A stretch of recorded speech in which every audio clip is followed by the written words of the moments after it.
RBI ने अपनी जांच के दौरान पाया कि द सिटी कोऑपरेटिव बैंक के पास न तो पर्याप्त पूंजी थी और न ही भविष्य में कमाई की कोई ठोस संभावना। बैंक के आंतरिक वित्तीय डाटा और संचालन के तरीके यह दिखाते थे कि बैंक ने कई महत्वपूर्ण बैंकिंग नियमों का उल्लंघन किया है।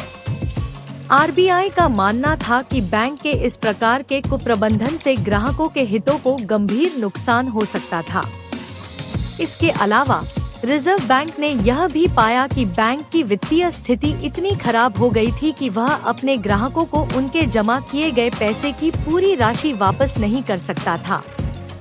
ऐसे में आरबीआई ने बैंक के लाइसेंस को रद्द कर दिया और सहकारी समितियों के रजिस्ट्रार को बैंक के सभी कार्यों को बंद करने का आदेश दिया। इसके साथ ही बैंक के लिक्विडेटर को नियुक्त करने की प्रक्रिया भी शुरू की गई। जब किसी बैंक का लाइसेंस रद्द होता है तो ग्राहकों की सबसे बड़ी चिंता उनकी जमा पूंजी के बारे में होती है। इस संदर्भ में भारतीय रिजर्व बैंक ने आश्वासन दिया है कि ग्राहक अपने जमा राशि के 5 लाख रुपए तक के हिस्से का दावा कर सकते हैं। यह राशि जमा बीमा और ऋण गारंटी निगम डिकॉज द्वारा संरक्षित है, जो ग्राहकों के पैसों को सुरक्षित रखने के लिए जिम्मेदार होता है। सिटी कोऑपरेटिव बैंक के मामले में लगभग 87% जमाकर्ताओं को पूरी जमा राशि वापस मिल जाएगी।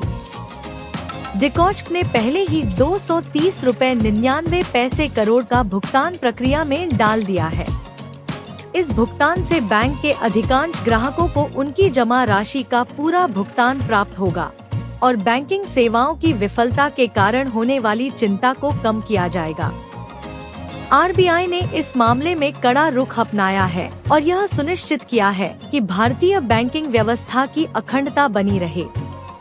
रिजर्व बैंक ने यह स्पष्ट किया कि द सिटी कोऑपरेटिव बैंक का लाइसेंस रद्द करने का प्रमुख कारण यह था कि यह बैंक अपने ग्राहकों को पूरी तरह से भुगतान करने में असमर्थ था।